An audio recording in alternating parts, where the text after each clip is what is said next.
Om Namo Bhagavate Vasudevaya. Om Namo Bhagavate Vasudevaya. We are reading from Srimad Bhagavatam, Canto 2, Chapter 5, entitled The Cause of All Causes, Text 8. Etan me prichatah svarvam sarvagya sakaleshvara vijanihi yataivedam aham budhye nushasitaha. Etat, all those, me, unto me, prichataha, inquisitive, sarvam, all, that is inquired, sarvagya, one who knows everything, sakala, over all, Ishvara, the controller, Vijanihi, kindly explain,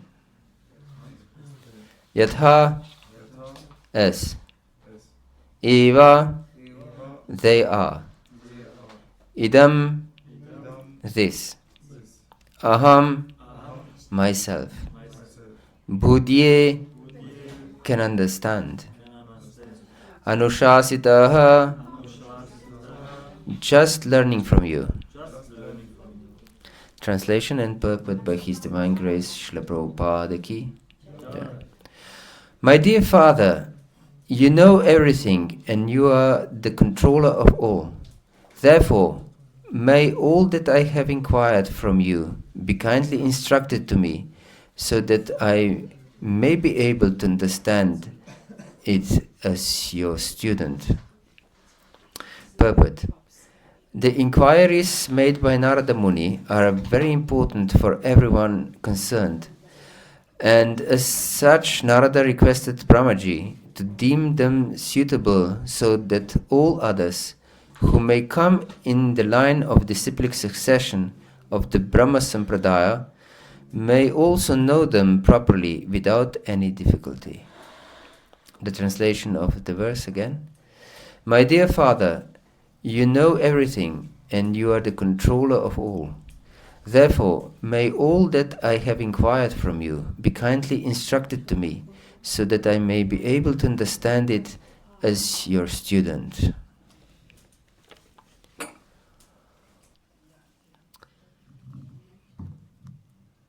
Hare Krishna. So we continue our discussion on inquiries of Narada Muni to Lord Brahma. And this verse is very important for everyone who would like to achieve any kind of spiritual success. Here we can see that Narada Muni is surrendering himself to Brahma as a disciple.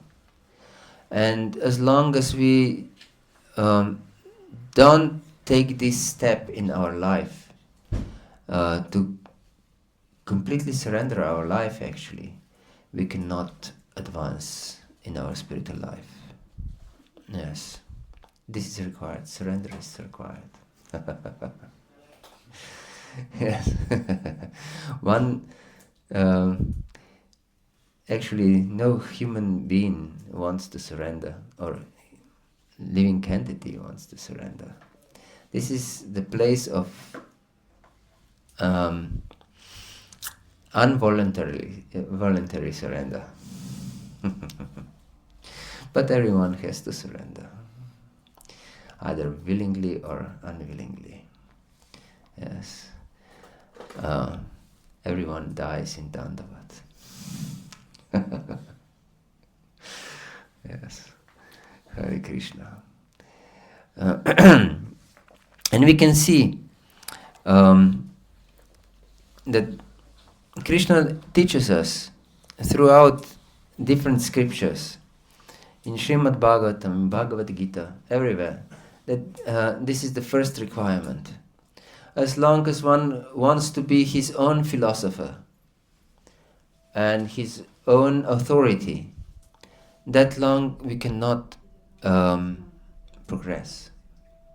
For example, Arjuna, in the beginning of Bhagavad Gita, he was driven by the Lord himself to see all his attachments on both sides of this battlefield that were ready to fight. And he saw his relatives, his friends, everyone who was dear to him was there, ready to be slaughtered by him. And he stated many different, very, one would think, very, very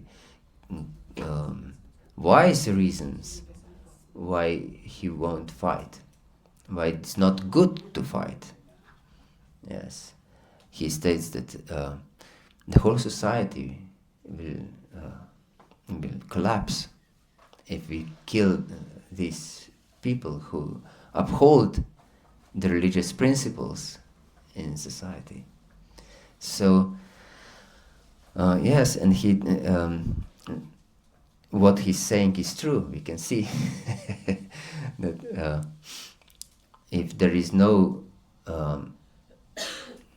powerful people who can uphold the principles of religion, everything collapses. Yes, everything collapses. And we see in the modern world how these religious principles in society are really downgraded, one can say. And sinful life is prevailing. And this was Arjuna's argument. But Krishna didn't approve his thoughts. Yes, because as long as we act independently, as long as we consider ourselves as Praman. Praman means the valid source of knowledge. That long we cannot achieve any success, actually. Not even in material world. If one is not willing to learn, to listen to those who have knowledge, he cannot progress. One may think that I can learn myself from YouTube tutorials, for example. But even if you learn from YouTube tutorials, you accept some tutor, isn't it?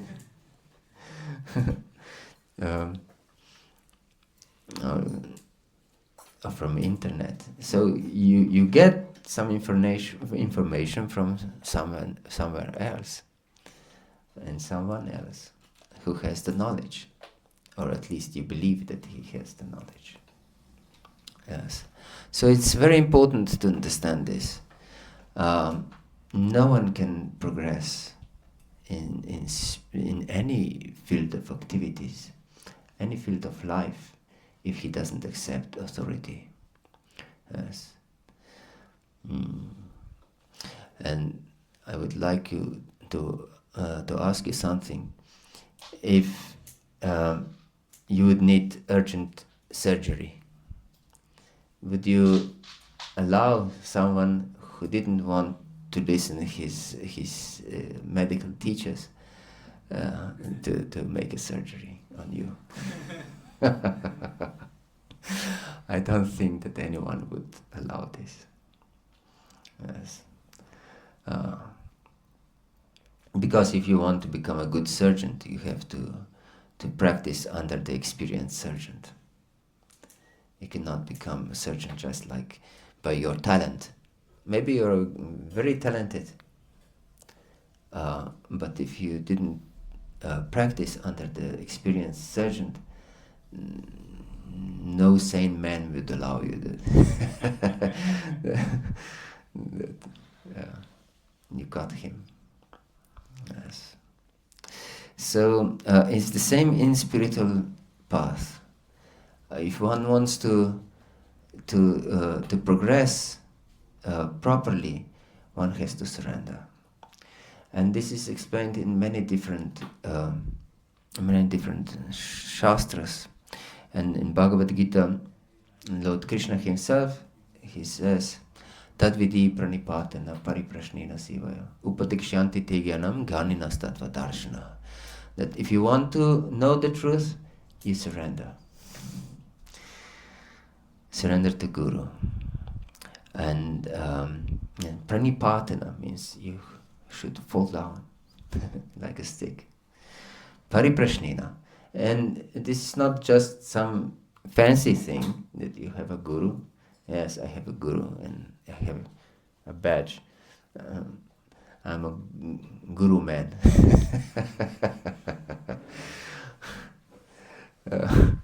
But we should inquire. Yes. Pariprashnena means inquiry. So this is very important, to go deep in spiritual understanding. Actually, if we don't go deep in anything, we cannot achieve anything on any field of activity. Yes. So it's extremely important to understand this, because many times I can see that even devotees are extremely superficial. And they think that some external activity will give them the result. Pardon, will give them what? The result. Some external activity will give them the result. Yes, yes. Even with external activities like chanting, reading. This, of course, is absolutely necessary activity if you want to progress, but the consciousness is what counts. And therefore Prabhupada established the Krishna consciousness movement, not just movements for worship of Krishna or some ritualistic purposes. Of course we worship Krishna, but most important is consciousness. Most important is consciousness. Yes. Therefore, we should try to go deep with our consciousness and to get absorbed in Krishna consciousness. Therefore, we say Krishna consciousness. Yes. And even if you want to achieve some success in material life, you have to become absorbed. Otherwise, you'll be how it's called, mediocre. Is this the correct word, or pronunciation of the word? That means that you're not really advanced on any field. Yeah, just in the middle somewhere, in the grey crowd. Yes. And grey crowd is the biggest population, not the most populated is the grey crowd. Yes, and it's most easy to be in the grey crowd. Yes, but grey crowd, yes, and like Jesus said, that one should tread the narrow path, which leads to salvation, to God. On the other hand, many people are are walking on the really wide path, wide road, but it leads to degradation. Yes. So we should not follow the wide path of materialistic people, or not those who really want to go deep. Yes. There in some Back to Godhead magazine from 1960, I believe. That means 5 years before Prabhupada came to the West. He wrote an article how our only duty, our only function in life is devotional service 100% and nothing else whatsoever.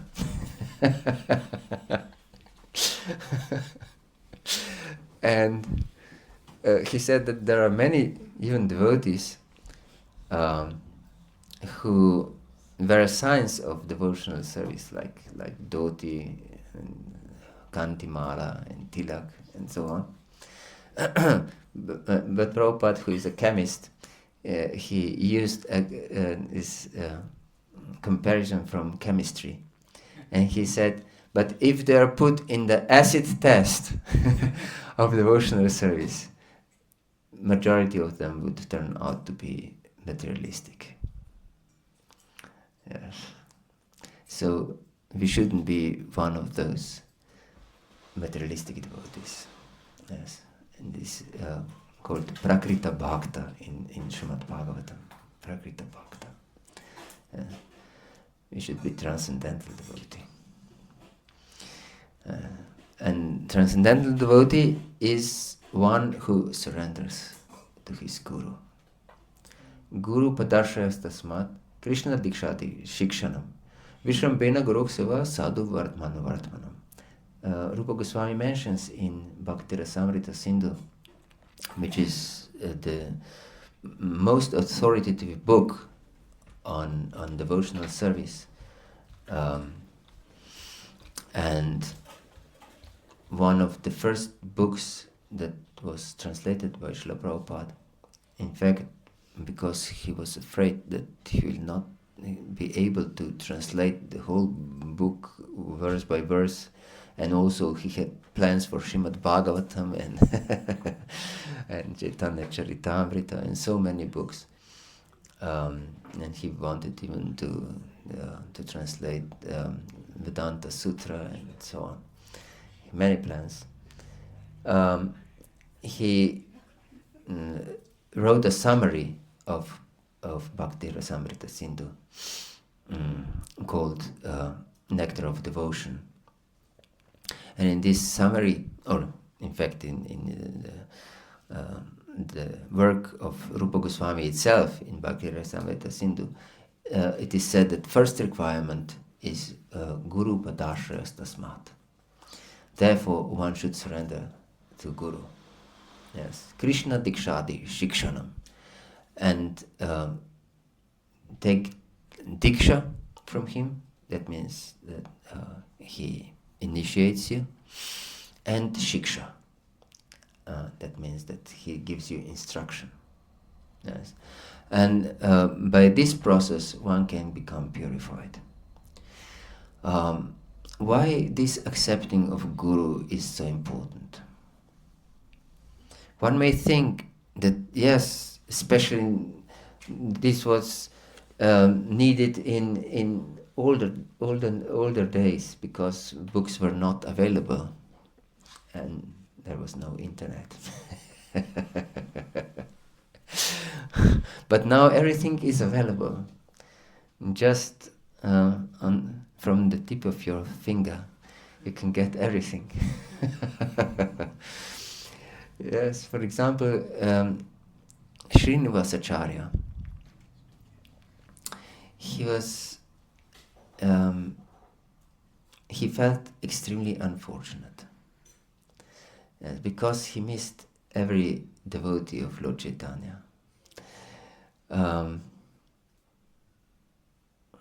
his father saw Lord Chaitanya and was so overwhelmed that he could just speak Chaitanya, Chaitanya, Chaitanya. And his name was then given to him, I think Chaitanya dasa or something with Lord Chaitanya. And Srinivasacharya was hearing about Lord Chaitanya so much, and he knew that he's in Jagannath Puri. And then he went towards Jagannath Puri to meet Lord Chaitanya. And on the outskirts, he saw that many people are devastated. And he asked, what's happening, what's going on? And they said that Lord Chaitanya already left. And he lost his consciousness actually. And there was also other personalities that he missed just for a few moments actually. And he wanted to just kill himself. But then Lord Chaitanya appeared to him and in the dreams and said that you should learn Bhagavatam from Gadadhar Pandit. Go to Gadadhar Pandit and learn Bhagavatam from him. And he went to Gadadhar Pandit, and Gadadhar Pandit was extremely in bad condition because Lord Chaitanya left, and Gadadhar was rapidly getting old. From day to day, it was like from year to year for him, getting older and older. And the problem was that his copy of Bhagavatam, of Gadadhar's Bhagavatam, was completely washed away because of his tears. Yes. Lord Chaitanya and Gadadhar Pandit used to read Bhagavatam together, especially two Leelas they read repeatedly again and again and again. Which two Leelas?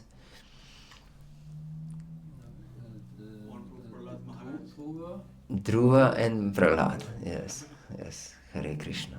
These two were repeatedly read by them.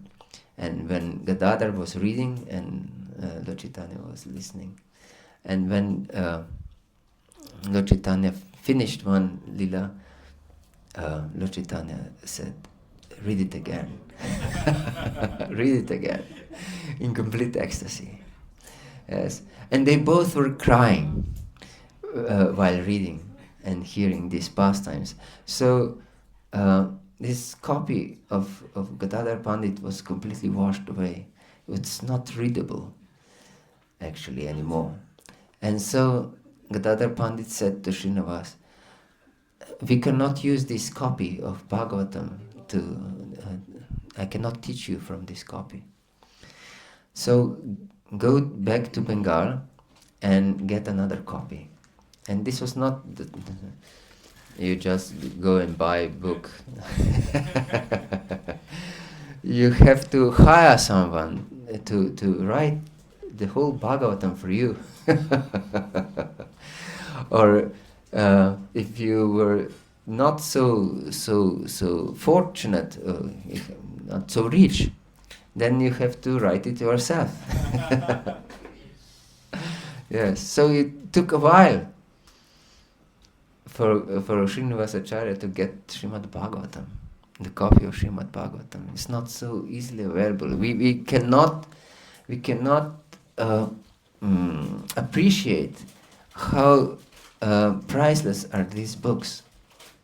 Yes, because they are so easily available for free for everyone to read online and offline in every direction. You can get these books, no problem. But at the time of Lord Chaitanya, it wasn't so easy. So Srinivas finally got his copy of Srimad Bhagavatam and start to return back to Jagannath Puri. And just when he was on the outskirts of Jagannath Puri, he saw some devastated people. And they said that Gadadhar Pandit just left this world. Hare Krishna. Yes. So we should know how precious are these books. And in one of these stories that Lord Chaitanya loved to hear so much is also, we said, Prahlad Lila. And Prahlad Maharaj also, when he was speaking to his schoolmates, these demons, he said one instruction how to progress in spiritual life. And he says, Guru Shushushaya Bhaktya Sarvala Darpanena cha Sankina Satu Bhaktanam Ishvara Radhanena cha Shradaya Tatkatayam cha Kirtanay Guna Karmanam Tatput Padamburkha Dhyanat Talingikshara Nadvivi. And first requirement, if you want to progress, is Guru Shushushaya Bhaktya. Listen to your Guru and follow his instruction by bhakti, by devotion, by love. Yes. This is very important to understand. Guru Shushushaya Bhaktya. Sarva Labdharpanena cha. Give everything to him. Not just your material possession. Give your life to him. Give your life. And Sangena Sadhu Bhaktanam. Keep association of Sadhu Bhaktas. Not ordinary Bhaktas, Sadhu Bhaktas. Sangena Sadhu Bhaktanam. Yes, this is very important. Ishvara Radhanena cha, and worship the Lord. Yeah. Shradaya Tatkatayam cha, and with great faith listen to Lord's Katha. Yes. Kirtanayat Guna Karmanam, and glorify his activities. And meditate upon his lotus feet. And just gaze in the beautiful form of the Lord. Yes.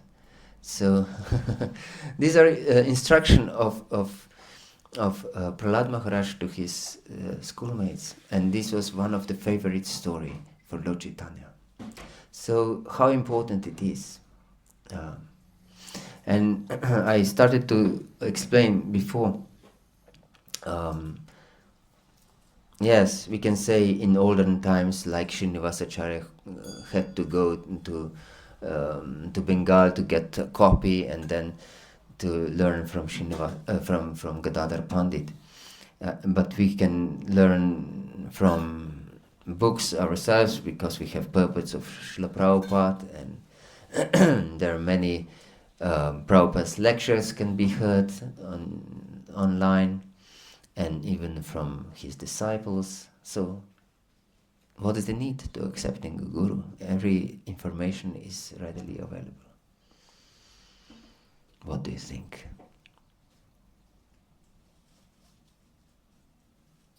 Yes. Yeah, to get a personal instruction, and the guru can take some anathas away.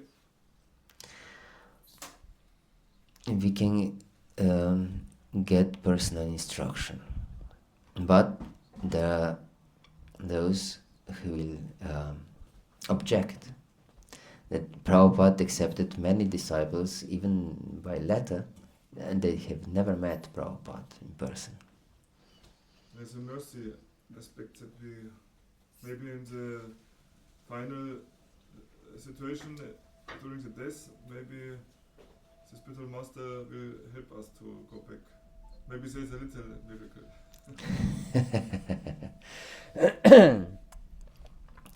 Actually,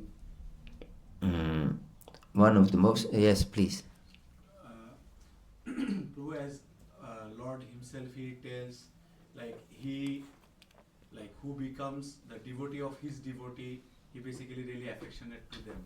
So when we have Guru, so we basically become devotee of his devotee.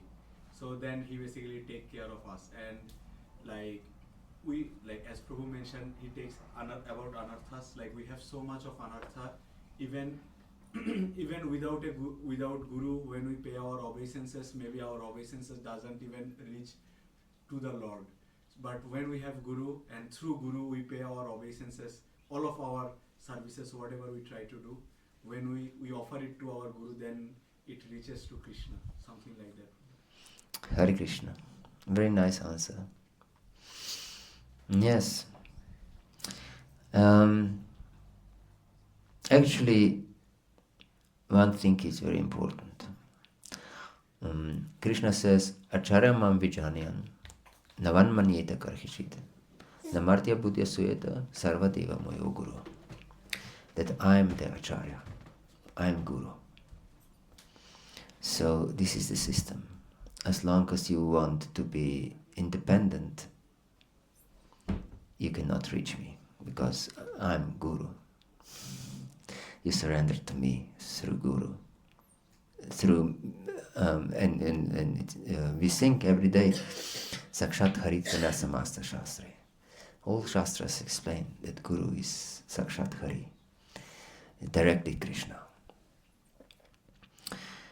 Although he's Jiva Tattva, he's directly Krishna, because he's pure representative, and Krishna acts through Guru. And leads you through Guru to himself, like this Brahmana from 11th canto of Srimad Bhagavatam, who had 24 gurus. Like pigeon was one of the gurus. Clouds were one of the gurus. And prostitute was another guru. And unmarried girl was another guru. Yes, and bees were another guru. So many gurus. But actually, every one of these gurus were Krishna. Krishna teaching him how to come to him. Yes. Although these were really animals and clouds and so on, but Krishna used these phenomena and living entities to guide a person if he has this vision. Yes. You wanted to say something? I just want to know, you recited the verse from Bhagavad-gita, when Krishna says he is Guru. Which verse is it? This is not from Bhagavad-gita. Not Bhagavad-gita. No. Acharya mam vijanyan, navan manyeta karhijit, namartya buddhi soyata, sarvadeva moyo guru. I think it's from Bhakti-rasamrita Sindhu. Or even from Bhagavatam. I'm not sure. Yes. Yes. So, what we should understand is that from time immemorial, we always put ourselves in the center. Yes. We were always, or we have been always, number one. And accepting Guru means I'm number two. I'm not number one anymore. And this is crucial step in our life. So if it is not made really sincerely, it's dangerous step.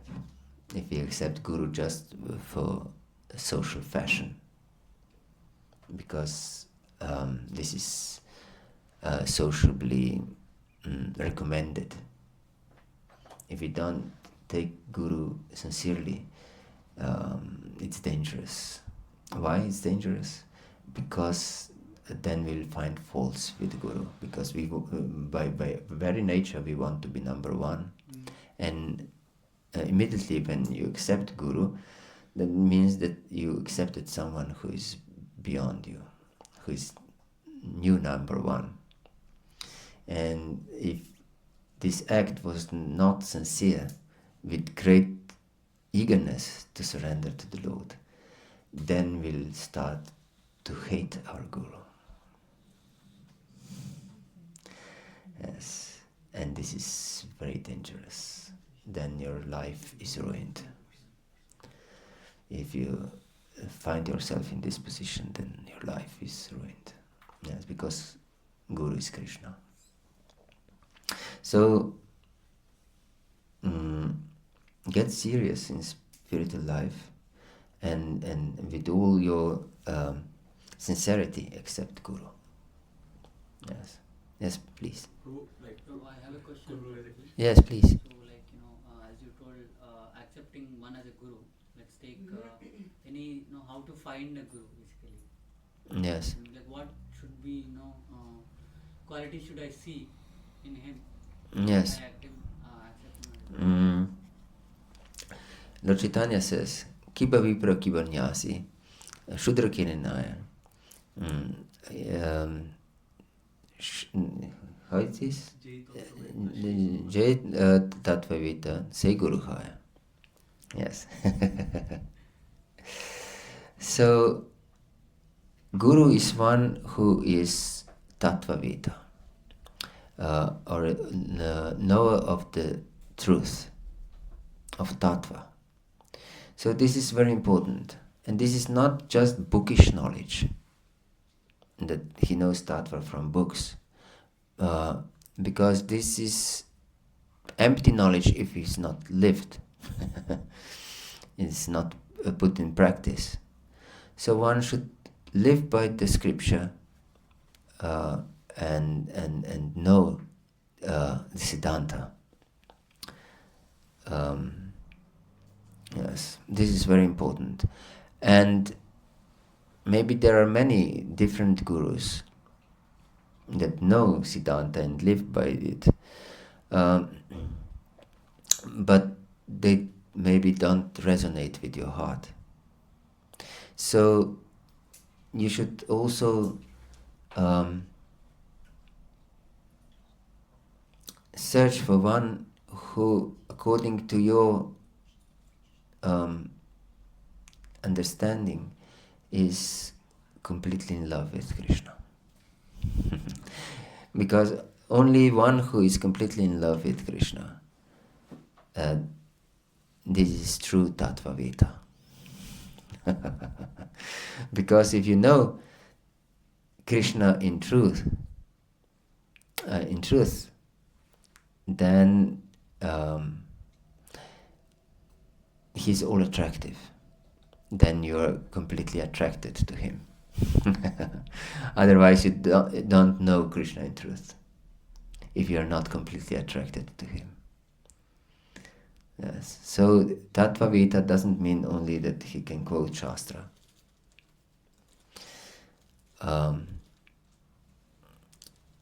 Of course he should know Shastra, because Shastra, tasmat Shastram pramanam te karya karya vasito.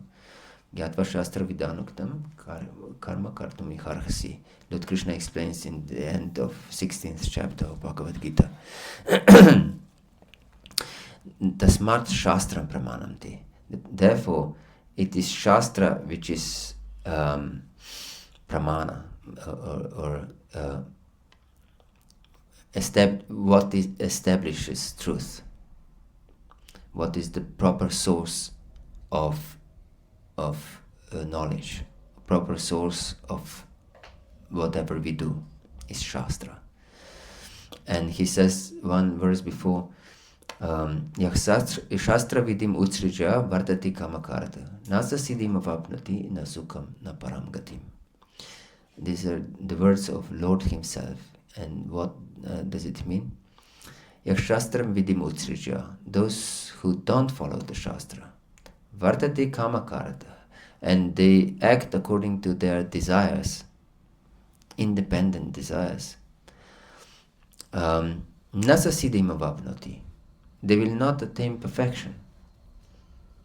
And one way you say, okay, I will not be perfect, but at least I'll be happy. Nasukam, says Krishna. You'll not be happy.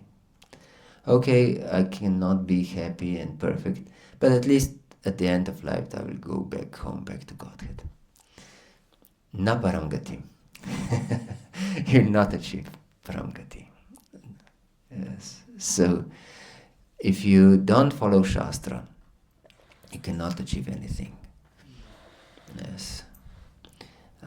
Therefore, Guru definitely should know Shastra very well and teach you Shastra and teach you the Siddhanta of Shastra or final conclusion of all Shastras and how to implement it in your life. This is his duty. And your duty is to follow Shastra. And most important is this surrender mood to Krishna and to Guru. And here Narada Muni expresses this mood. And he says, therefore, may all that I have inquired from you be kindly instructed to me, so that I may be able to understand it as your student. As your student. So I'm not here as your peer, but as your student. You should understand this. Yes. And there is one verse that expresses also in 9th chapter, I believe, of 2nd canto.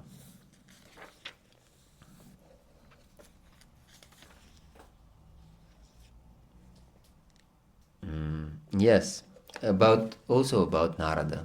Here we heard how Narada took shelter actually of Brahma, of his guru.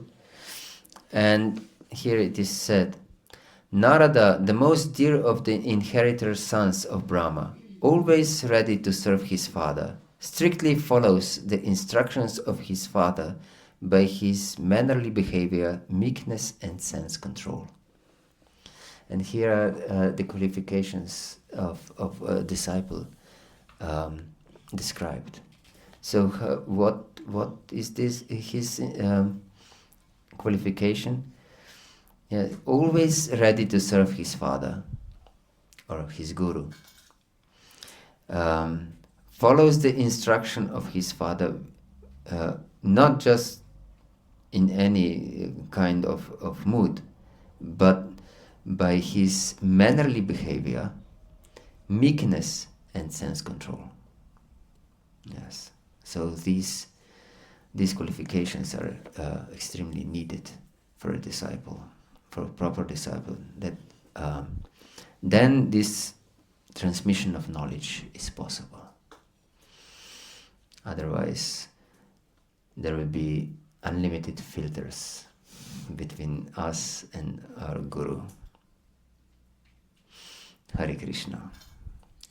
Is there any comment or question or doubt? Yes, please. Thank you for this wonderful lecture. I have 3 questions. Hare Krishna. I have 2 No, please. Okay, we can go. One, your one, your second, and you. Okay, start with you. So you told we have always to accept authority. For example, if you don't know something, even if you look for in the internet, we look something up, then we look for authorities. And you give this example. And I'm thinking about my job. I'm a system engineer, and of course I have to have some knowledge about the system. But most of the time it's also like this. There is no documentation, and I have to figure it out by myself.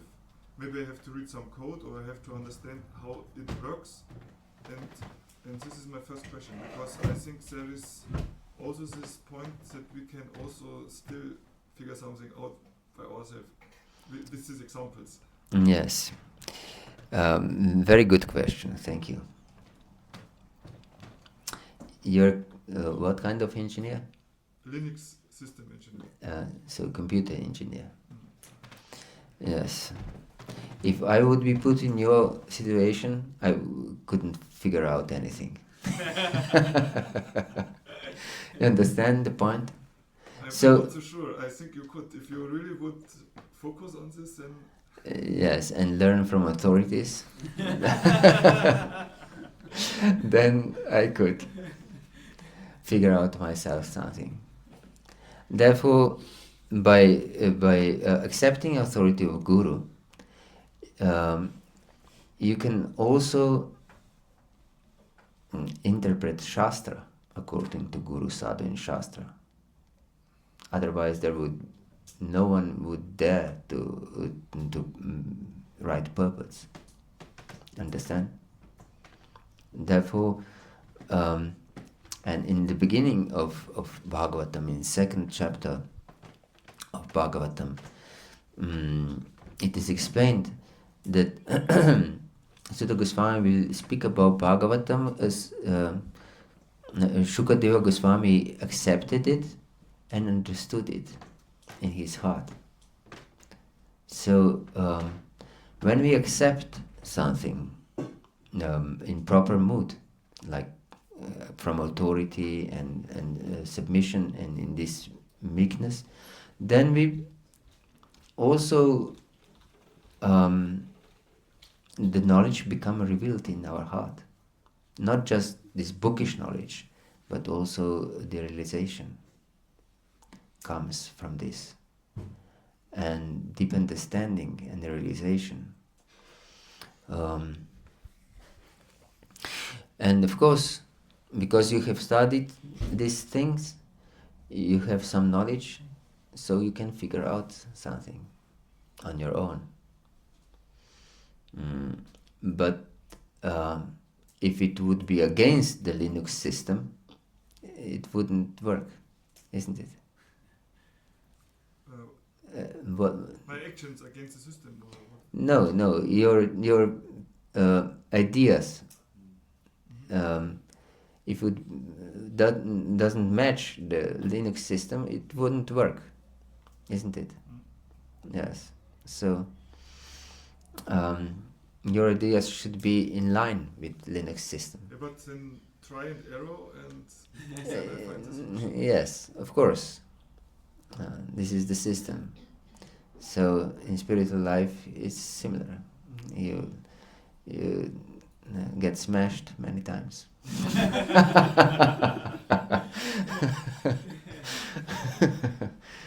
But if you are sincere, you'll get up and continue with great remorse for all your thoughts or faults.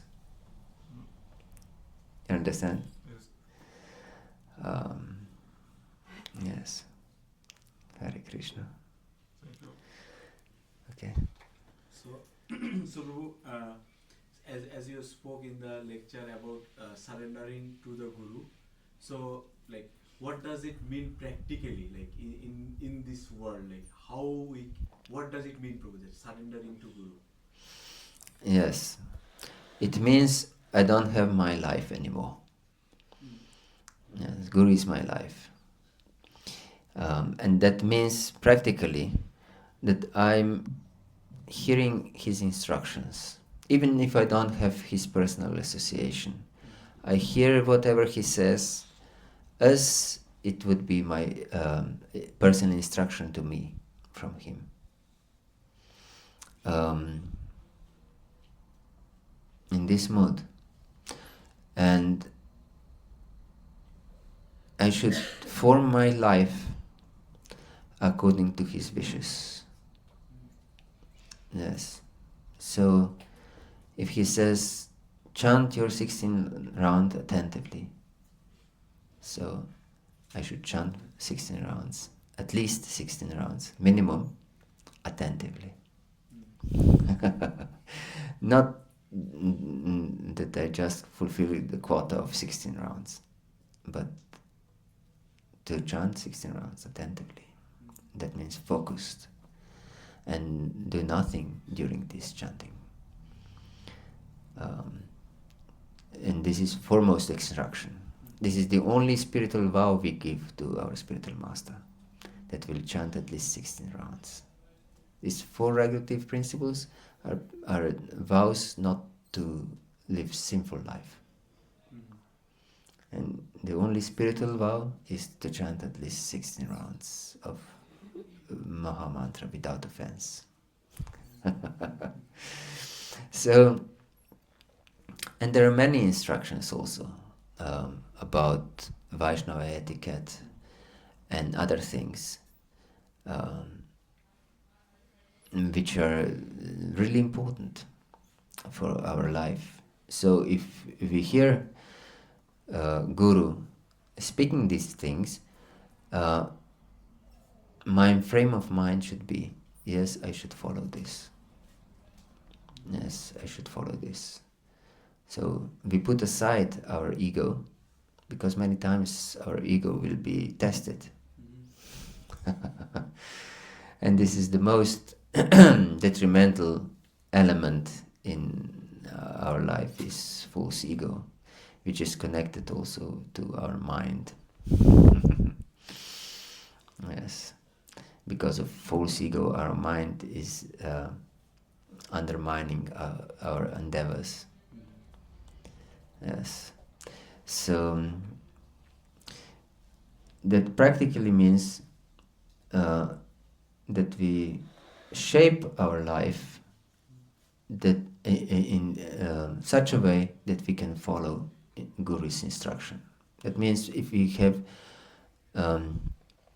such a job that we cannot fully devote ourselves 100% according to our Guru's instruction, for example, to chant attentively, this is for example, then we should change our job, not compromise our chanting.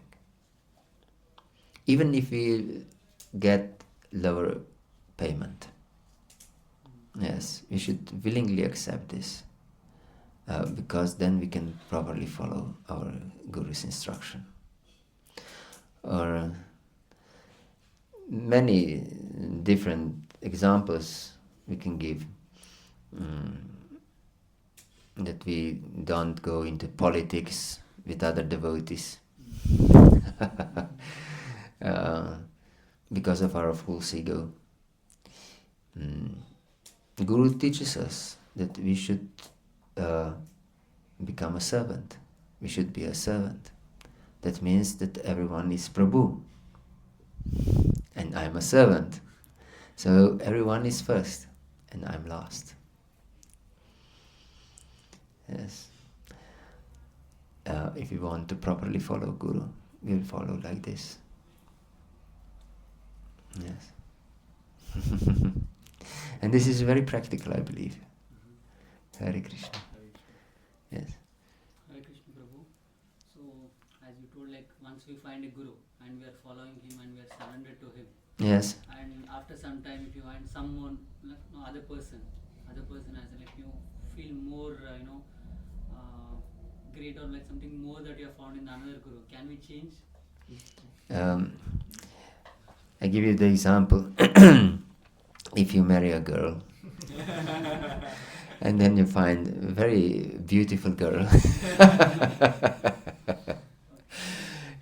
who's so sweet and nice,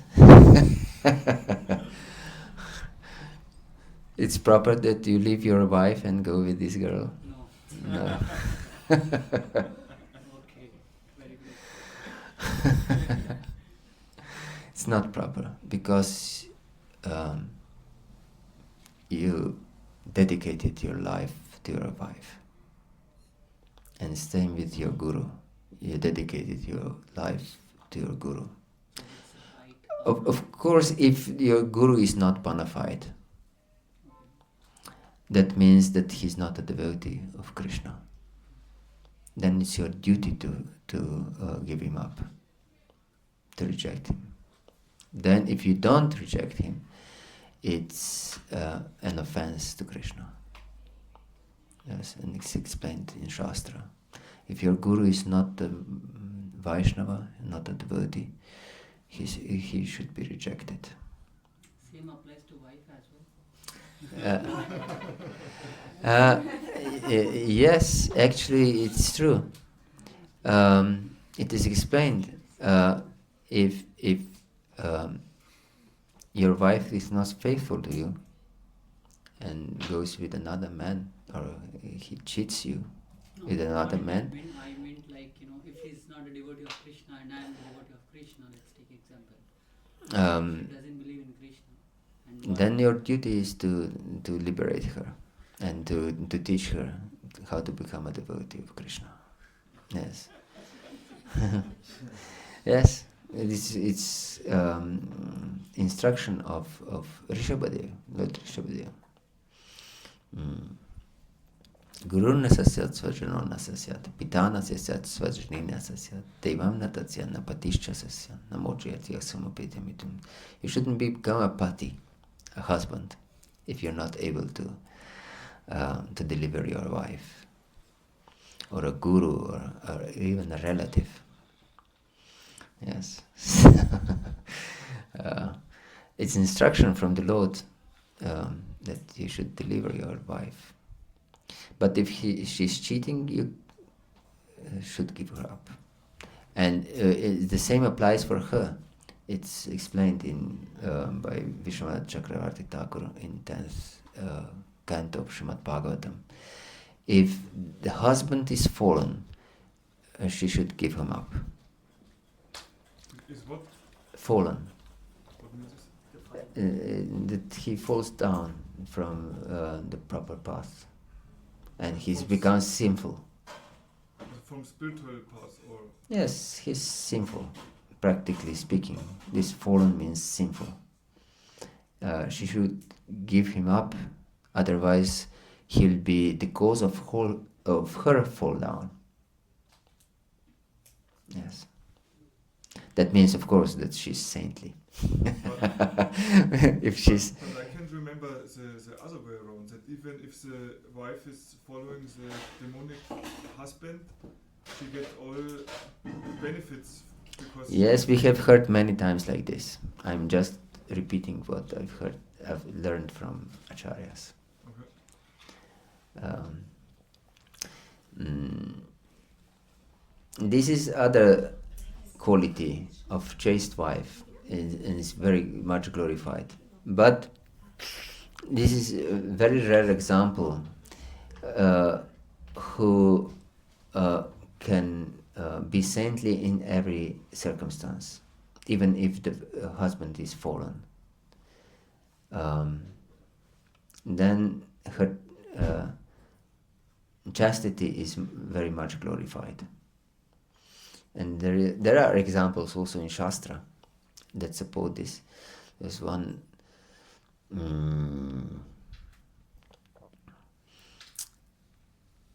sinful husband, I believe, that he was destined, he was cursed to die at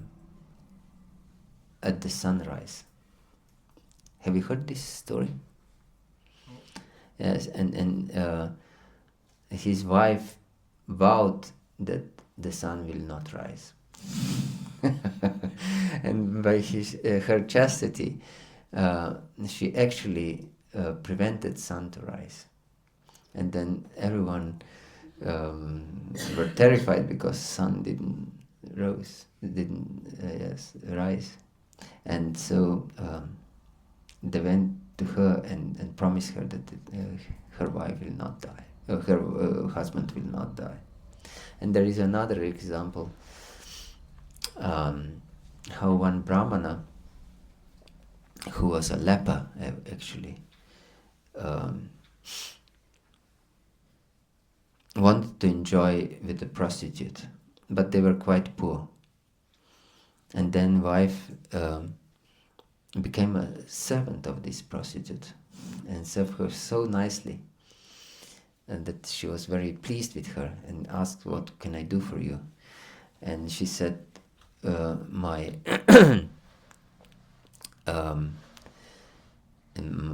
my husband wants to enjoy with you. Can you enjoy with him, please? And then she said, "Okay, bring him here." And she prepared two um, dishes for a dinner. One dish was prepared in golden plates, and another on a banana leaf, plantain leaf. Hare Krishna. And this on banana leaves was really tasty prasad. But on these golden plates, something disgusting. And she asked him, which plate would you like? And he said, this on banana leaves. and she said, this is like your wife. The package is not so nice looking, but the essence is what is good and recommended. And this is packed in a gold and jewels, and like me, who am prostitute, I'm like very nice looking, but the essence is corrupt. So stick to your wife. Yes. So these are examples of chaste wives. But this is not so easily to be found, to be such staunch wives. So if husband is corrupt and sinful, it is recommended by Shastra to give him up. That's very interesting for me, because I heard always there is no such a thing like a divorce in the Vedic scriptures, but now I learned that it is actually also a divorce. Under circumstances. That means infidelity. What? Infidelity. That means that you're not faithful to your wife or faithful to the husband. Then it's proper to give them up. Even Jesus said. Otherwise, there is no question of divorce. Yes, divorce is extremely sinful. If it's not only for this reason, it's possible to give up your wife or husband if he or she is not faithful. Yes. Yes, please. What does it mean to give him or her up? Like there should not be another partner, I think, no? It's just like leaving this ashram, no? Yes, exactly. If you are so saintly, you can go and enter the brahmacharya ashram or brahmacharini ashram. It's no question of remarrying. Yes. Jesus said, if you marry the divorced person, you how is the word? Adulterate. You are adulterator.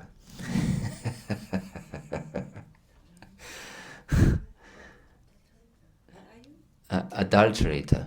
That means that the same as you're not faithful. Yes. These may be hard words for modern times. It's actually unpractical, because we were not divorced, but we had boyfriends and girlfriends, and then we are already not. Yes, a very sinful life is in the West. But when you become a devotee, realize that, yes, this shouldn't be done like this. I should be faithful to my wife, or I should be faithful to my husband, no matter what. And it is mentioned, even if the husband is ill-tempered, easily irritable, that means becomes angry very quickly, or she should be faithful, if he's not fallen, if he's not sinful. Yes. And husband should give his life for his wife. Yes, and support her. Yes. Short comment of his, I've heard that if we were not married, then it makes a difference. All these boyfriends and girlfriends, it was not on a level on a real marriage, because we never it's even committed more to this person. So Yes, yes, this is modern world. That we never committed to this person. It's true. It's true. But as long, when we become devotees, we shouldn't behave like this. Yes, this is demoniac mentality. I want to enjoy. I want to exploit you. Yes, and I'm not committed. I just exploit you as far as it's convenient for me, and then I give you up. Yes, I'm not committed. Yeah. So when we become devotees, we should give up this demonic mentality. Yes. Prior to this, when we are not devotees, it's so normal, such a behavior, that it's not possible for us to consider that it's something wrong with this. Yes. So when we realize that it's not proper, then we are excused when we realize. But when we are taught by Shastra and Guru Sadha and Shastra what is proper and what is not proper, then we shouldn't behave like this anymore. Yes. Otherwise, we are not sincere. You are just trying to exploit. Yes. Hare Krishna. You have another question? Or do you have time for questions? Maybe last question. Okay. You mentioned that Srila Prabhupada told something that lots of devotees are not good devotees, are not sincere devotees, and this acid test, they would not pass the test. Yes, and by this acid test, it would turn out that majority are materialistic.